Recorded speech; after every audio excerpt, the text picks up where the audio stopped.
Example 24 ए शुक्ला, ठीक है। 1 January 2021 को ए ने बी पर 1 लाख रुपए का बिल 3 महीने की अवधि के बाद देय अवधि के लिए लिखा, यानी कि ए ने बी पर लिखा तो पहले बनेगा ए का।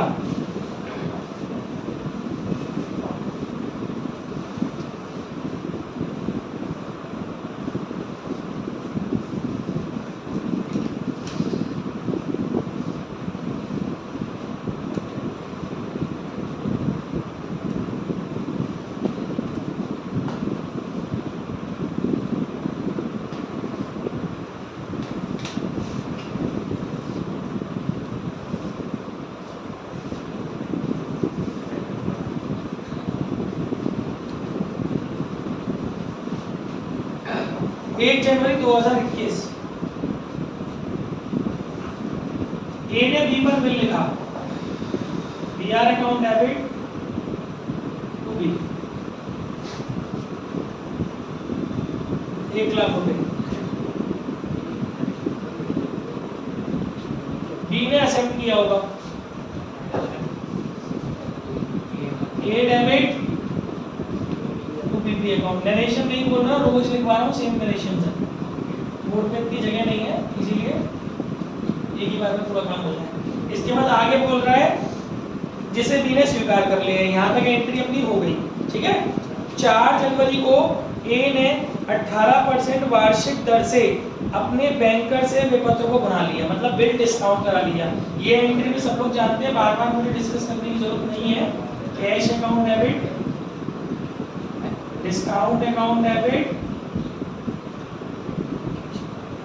To BR, being bill discounted, ठीक है। 1 लाख रुपए का बिल है और जो टाइमिंग्स है वो कैश बीआर के आगे 1 लाख रुपया, ठीक है। बिल की जो अवधि है वो 3 महीने की है और जो परसेंटेज है वो 18% है। जिसको जो पॉइंट नहीं समझ में आए साफ साफ अपने आप पूछ लेना भाई, पूछना आपको खुद है। XYZ कोई भी बच्चा हो, कोई डाउट हो पूछ लेना। 2 जीरो से 2 जीरो गए, 3 से गया 4 बार, 4 से गया 4 दुनिया 4 पंजे 20, 250 बार, 250 इंटू 18, 18 पंजे 90, 9 हासिल लगी, 18 दूनी 36 और 9 45, 4500 रुपीज का आपका डिस्काउंट हो गया, यानी कि 95,500 रुपए मिल गए, ठीक है। इसकी एंट्री वहां पे होगी, यहाँ तक क्लियर है। आगे बढ़े। बी अपने विपत्र का भुगतान देने में असफल रहा, तो ड्यू डेट आ गई अप्रैल 4 अप्रैल को नहीं पेमेंट कर पाया, तो आप लोग जानते हो कि क्या होता है अप्रैल 4 में, ये बोलेगा कि बी से लेने हैं और बैंक को देने हैं, बी बिल डिसऑनर्ड, ठीक है। और नोटिंग चार्ज भी है इसमें और 200 रुपए निकराई में हुआ, being bill dishonoured and noting charge due, ठीक है। और अमाउंट हो जाएगा 1,02,000। अच्छा, उसके यहाँ पर जो एंट्री होगी अप्रैल 4 को वो होगी BP account debit, noting charge account debit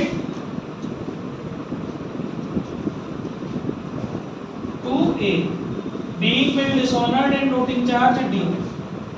clear है यहाँ तक, कोई दिक्कत? ठीक है। अब हिसाब है 1,02,000 रुपए का।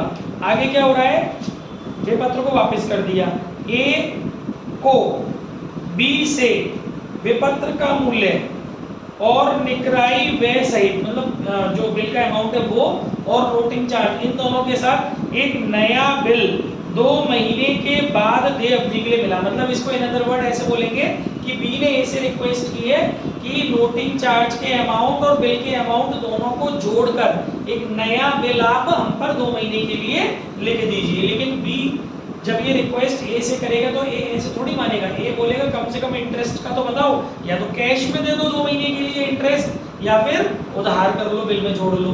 तो देखते हैं इंटरेस्ट के बारे में क्या बात हो रही है। नया बिल जब ही लिख पाएंगे आप जब इंटरेस्ट का कॉन्सेप्ट आपने क्लियर कर लिया हो। न्यू बिल की एंट्री उससे पहले नहीं होगी जब तक इंटरेस्ट की एंट्री मेंशन ना कर दी जाए जनरल में।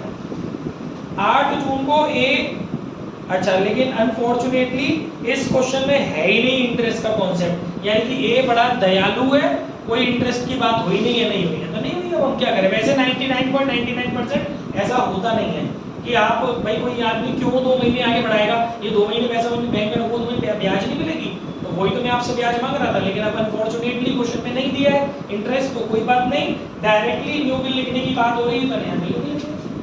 अप्रैल 4 अप्रैल को क्या होगा, बीआर अकाउंट डेबिट, समझ में आ गया कि नहीं आ गया, BR account debit to being new acceptance received 100,200। यहाँ तक कोई दिक्कत बेटा, किसी प्रकार की किसी बच्चे को कोई दिक्कत तो नहीं आ रही ना, ठीक है। अब यहाँ आ जाओ अप्रैल 4 को A debit to BP account being new acceptance given, वो तो जैसी इंफॉर्मेशन होगी वैसी एंट्री करनी होती है। मैंने एक नॉर्मल आपको कॉन्सेप्ट बताया था कि इंटरेस्ट को कॉन्सेप्ट देखना होता है, बट अब अगर है ही नहीं क्वेश्चन के अंदर फिर तो वो एक अपवाद हो गया, एक एक्सेप्शन हो गया, ठीक है। चलिए अब यहाँ से 2 महीने आगे बढ़ना है, यानी कि अप्रैल 4 से मई 4, मई 4 से जून 4 और 3 दिन एक्स्ट्रा बेटा, जून 7 ड्यू डेट होनी चाहिए। देखते हैं क्वेश्चन में आगे क्या बोल रहा है।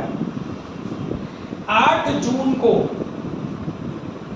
ए को दावा की गई राशि, ये क्या बदतमीजी है, इसमें लिखा है 8 जून को ए को दावा की गई राशि का मात्र 40% ही प्राप्त हो सका।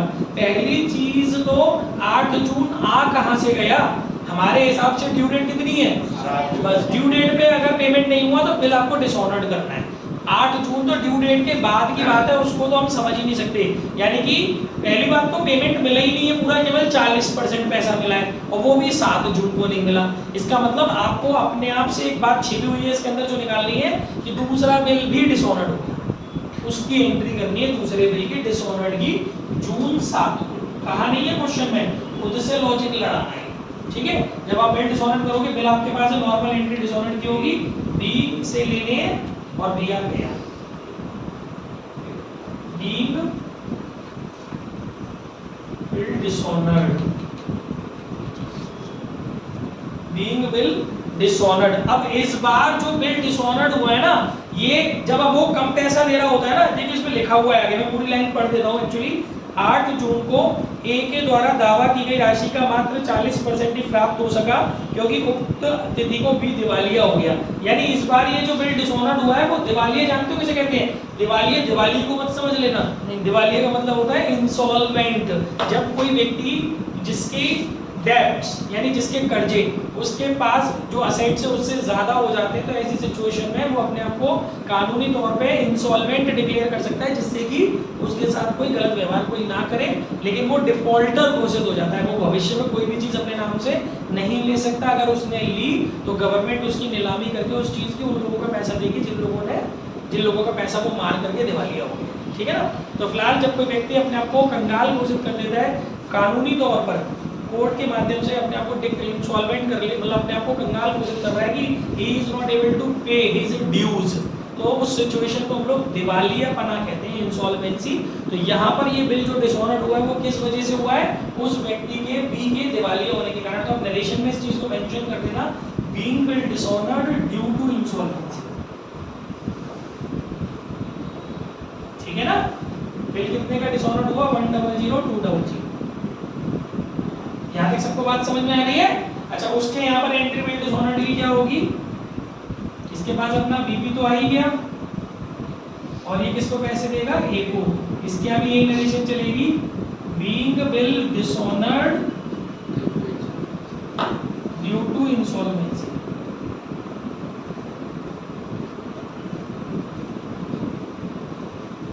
ठीक है बच्चों, अब ये देखना है कि डिसऑनर्ड हो गया, मतलब अब जब दिवालिया हो गया तो दोबारा बिल नहीं लिखेंगे, किसी दिवालिया आदमी पे हम क्यों बिल लिखेंगे जब सरकार भी पहले डिक्लेयर कर दिया गवर्नमेंट के सामने कि वो खत्म, फिर तुम काहे के लिए उसको दोबारा बिल लिखोगे। अब तो हिसाब तोड़ेंगे, भागते भूल के लंगोटी बढ़िया जो मिल जाए। देखो कितना बटोर लिया इसमें हमने, 40% पैसा कब मिला है, 8 जून को, तो एंट्री होगी जून 8 को, और जो मिल गया सो मिल गया, भविष्य में मिलना भी नहीं है। कैश अकाउंट डेबिट जितना भी मिल गया, बाकी जो पैसा डूब जाता है उसे बैड डेब्ट्स बोलते हैं, पढ़ा होगा आप लोगों ने, bad debts account debit to, ये नुकसान और ये सब प्रोडक्ट दी किसने, बी ने, टू बी। बीइंग कितना मिल गया आपको, 40% मिला है ना, बीइंग 40% अमाउंट रिसीव, और बाकी का जो पैसा है वो आपने काहे में डाल दिया, बैड डेब्ट्स में। एंड बैलेंस, बाकी मतलब balance, balance transferred to bank डेप्ट।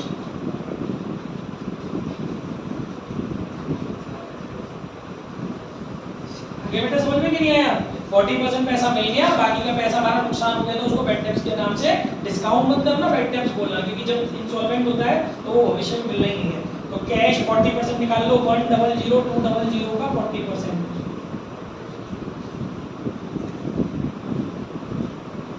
यानी 40,800 रुपए हमको मिल गए, 40,080 रुपए मिल गए। बाकी कितने बचे? अगर आप 1,02,00,000 में से 40,080 घटाओगे तो 60,120 बचे ना, ये पैसे हमारे रुक गए। समझ में आ रहा है? अब इसी की पलट वहां कर दो, किसने दिए पैसे? जून 8 को। इसके इस रिसीव किसने की है? ए ने। इसके पास से कैश गया 40,080 का, और बाकी ये क्या बोलेगा? ये बैड डेब्ट थोड़ी बोलेगा क्या इसका नुकसान हुआ है, ये बोलेगा थोड़ी कमी रह गई, इसका तो फायदा है वो जिसे ये कमी बोल रहा है। डेफिशिएंसी डेबिट क्रेडिट करते हैं, डेफिशिएंसी 60,120 रुपए की 1,02,00,000 रुपए का हिसाब निपट गया। बीइंग बिल्ड नहीं, being 40% amount paid and balance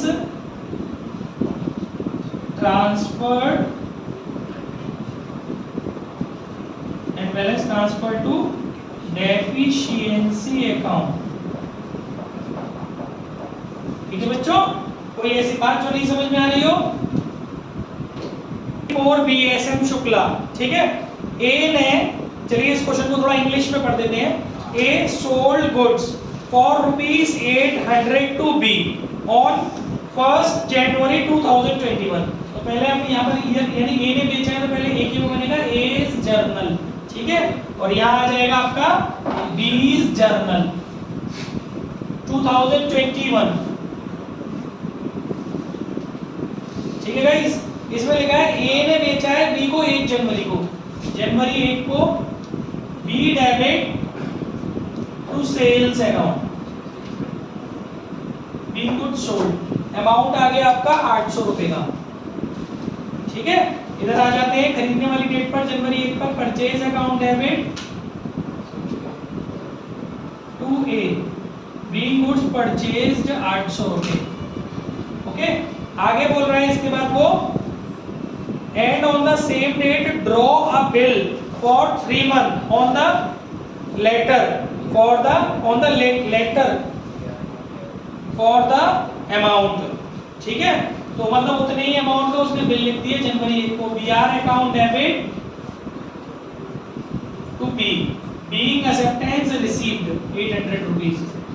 और यहाँ हो गया जनवरी 1 को A debit to BP account, being acceptance given 800 rupees.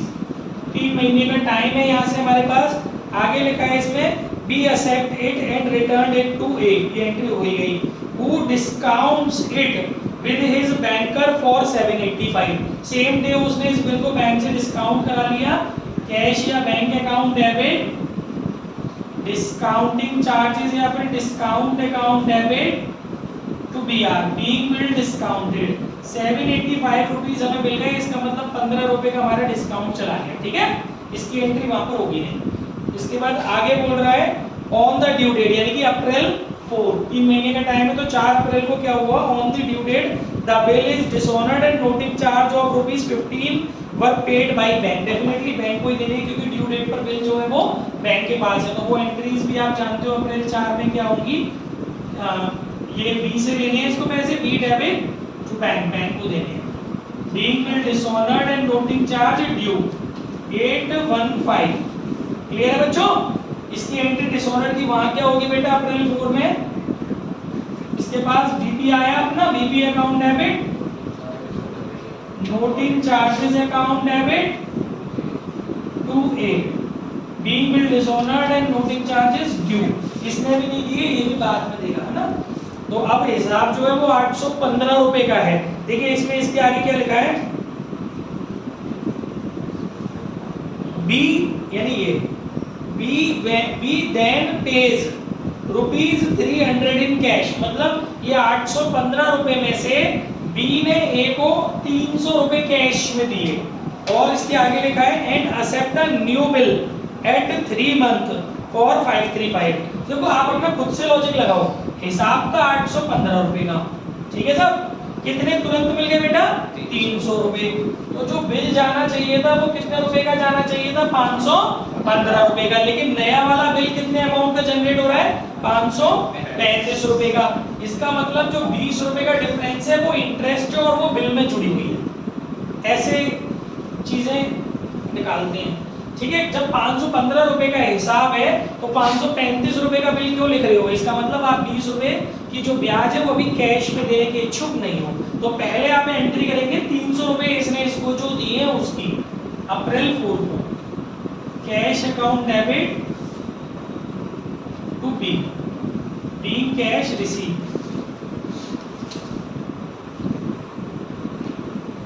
₹300, ठीक है।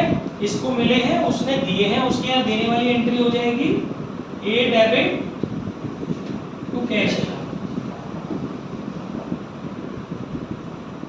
बी कैश पेड ₹300, ठीक है।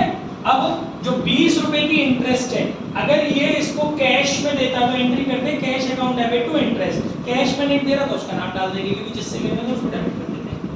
अप्रैल 4 बी से लेने हैं इंटरेस्ट के पैसे, और टू इंटरेस्ट अकाउंट की फायदा तो हो ही रहा है 20 रुपए का, बीइंग इंटरेस्ट ड्यू, अगर कैश में मिल जाती तो बीइंग इंटरेस्ट रिसीव्ड, कैश में नहीं मिली है तो बीइंग इंटरेस्ट ड्यू।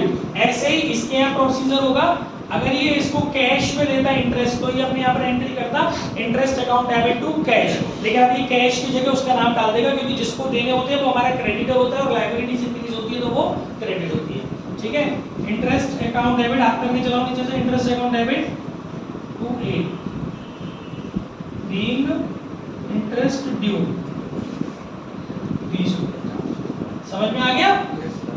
अब इसके बाद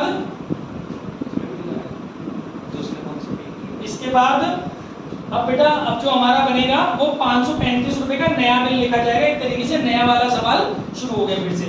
अप्रैल 4 को इसके पास बीआर आया, BR account debit to B new acceptance received 5353, समझ में आ रहा होगा सबको। वो एक्सेप्टेंस देने की एंट्री करेगा A debit to BP account being acceptance given 535। इतनी बात क्लियर हो गई सबको। इसके बाद आगे बढ़ते हैं बिफोर मैच्योरिटी। देखो अब उसने बोला ये नया वाला बिल कितने महीने के लिए बोला था उसने बेटा 3 मंथ, लेकिन अब इसने लिखा है बिफोर मैच्योरिटी, मतलब देय तिथि से पहले बी बिकम इंसॉल्वेंट। देखो इसमें हमें बताया नहीं है कि कौन सी डेट पे हुआ है, तो ऐसी सिचुएशन में आप क्या करना 3 महीने तो बढ़ा लेना है, पर वो 3 दिन मत जोड़ना, यानी कि अप्रैल 4 से मई 4, जून 4, जुलाई 4, और अगर ड्यू डेट पे आते तो जुलाई 7, लेकिन बिफोर मैच्योरिटी है ना तो इसलिए जुलाई 4 को जिस दिन हमें पता चलेगा कि तुम दिवालिया हो गए हो, फिर हम बिल को टांग के क्यों बैठेंगे, हम उसी दिन अपने बिल को डिसऑनर्ड कर लेंगे। जुलाई 4 को हम बिल डिसऑनर्ड करेंगे और बिल हमारे पास है और बिल डिसऑनर्ड होगा तो आप नॉर्मली एंट्री जानते हो बी से लेने और बी आर हमारे पास से गया। Second case being bill dishonoured due to insolvency, ठीक है, being bill dishonoured due to insolvency, amount चलेगा 535 का। इसके यहाँ पर क्या होगा जुलाई 4 को इसके बाद अपना बीपी आएगा, BP account debit to A को पैसे देगा, being bill dishonoured due to insolvency, same इंटरेशन होगी इसकी, ठीक है साहब। ये हो गया हमारा बिल डिसऑनर्ड। अब इसको इससे 535 रुपए लेने हैं। अब देखते हैं कितने पैसे ये दे रहा है। ये बोल रहा है and a final dividend, dividend does not matter, Hindi में लिखा हुआ है अंतिम भुगतान के रूप में, अंतिम भुगतान के रूप में 1 रुपए में 60 पैसा प्राप्त हुआ। इसका मतलब ये नहीं कि 60 पैसे मिले, इसका मतलब ये अगर 1 रुपया चाहिए तो 60 पैसा मिला है, लेकिन आपको 1 रुपया थोड़ी चाहिए, आपको तो 535 रुपए चाहिए, तो मल्टीप्लाई कर लेना 60 पैसे का। देखो बोलते 60 पैसे लेकिन लिखते हैं जब इनटू 0.60 लिखते हैं, यानी 535 का जब आप गुणा करोगे तो 0.60 से करना, ना कि 60 से, क्योंकि 60 पैसे और वो रुपए है, क्योंकि रुपए का इंटू रुपए से करेंगे। 50 पैसे लिखा है हमारी बुक में, तो 60 पैसे लिखा है। हिंदी में 60 लिख दिया, इंग्लिश में 50 लिख दिया। सॉल्यूशन में देख लेते हैं क्या किया है भैया। हिंदी में गलत है, हिंदी वाले सही कर लेना, 50 कर लो उसे, 50 पैसे, ठीक है। अब आप इसका इंटू करोगे तो देखो, जिसको इंटू करना नहीं आता ध्यान से देख लो, पॉइंट हटाएंगे, एक और एक, 2 जीरो लगाएंगे, 50 से गया 100 2 बार, 2 से इसमें भाग लगाएंगे, 2 दूनी 4, 2 6 12, 2 7 14.50, ठीक है। यानी 267 रुपए 50 पैसे, 267 रुपए 50 पैसे हमको मिल रहे हैं। और बाकी 535 में से जब 267 रुपए 50 पैसे घटाओगे तो बचेगा भी 267 रुपए 50 पैसे, जो हमारे डूब रहे हैं। तो इसकी एंट्री मैंने भी आपको बताई थी। कैश आ रहा है हमारे पास, कैश अकाउंट डेबिट 267 रुपए 50 पैसे। हमारा नुकसान हो जा रहा है, जिसको हम वेट टैक्स बोलेंगे, वेट टैक्स अकाउंट डेबिट 267 रुपए 50 पैसे। टू पैसे किसने दिए हमें, बी ने, 535। नरेशन में लिखवा चुका हूँ पीछे, लेकिन फिर भी चलो लिख देता हूँ, उसकी थोड़ी सी अलग है। बीइंग 60 पैसा, जैसी लैंग्वेज वैसी नरेशन। बीइंग 50 पैसा रिसीव्ड इन अ रूपी, ऐसे लिखा है ना, उसके अंदर 1 रुपया चाहिए तो 50 पैसे मिल रहे हैं। 50 पैसा रिसीव्ड इन अ रूपी, और बाकी जो बचा and balance transferred to VAT tax account, ठीक है ना। इसकी पलट वहां चली जाएगी जुलाई 4 में।